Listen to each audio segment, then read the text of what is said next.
How to send contact cards in WhatsApp.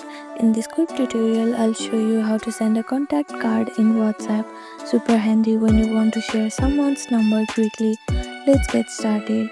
First, make sure you have downloaded WhatsApp on your device. For iPhone user, you can download it from App Store, and for Android user, you can download it from Google Play Store. After that, click on search bar and open WhatsApp. Make sure to log into your account.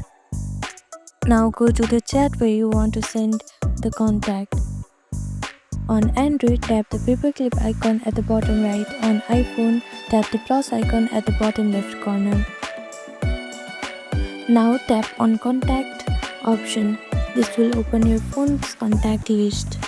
Scroll or search to find the contact you want to share. You can even select multiple contacts if needed.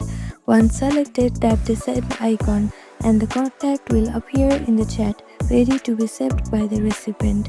And that's it. This is how you send a contact card on WhatsApp. Thank you for watching this video. Please do not forget to like, share and subscribe to our channel, and comment down below if you have any other queries. Thank you.